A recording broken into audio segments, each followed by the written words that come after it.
Bini ketahuan selingkuh serta berzina dengan lanang lain, warga Sako Plembang melapor ke Sentra Pelayanan Kepolisian Terpadu Polda Sumsel untuk melapor ke bini samo selingkuhannya tersebut.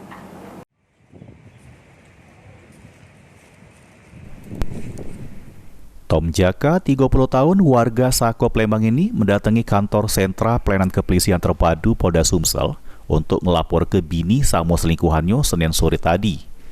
Menurut pelapor, diduga bininya tersebut selingkuh sudah beberapa bulan terakhir karena sering pergi serta metu malam tanpa seizin dirinya. Kemudian pelapor pun mencari tahu kebenarannya tersebut sehingga dirinya tahu akun TikTok lanang yang jadi selingkuhan bininya. Terjadi komunikasi di antara pelapor dengan selingkuhan bininya, sehingga dirinya dikirimi video yang selik ke bininya sama selingkuhannya itu jeru posisi tak berbaju.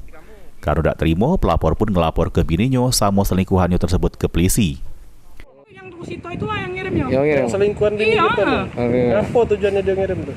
Mungkin karena katanya aku merasa betina itu dicekek ini kan oleh lanang itu kan. Ya. Aku nak balikan dengan betina itu padahal dak kan aku memang nak cerai nian kan. Nak cerai kan. Cak itu. Jadi dikirim langsung oleh Iya, oleh si lanang video itu. apa itu?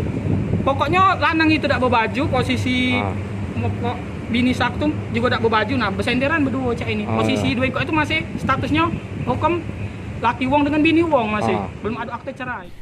Ini laporannya sudah diterima petugas SPKT Polda Sumsel dengan tindak pidana perzinahan jeru pasal 284 KUHP. Selanjutnya bakal dilakukan penyelidikan lebih lanjut.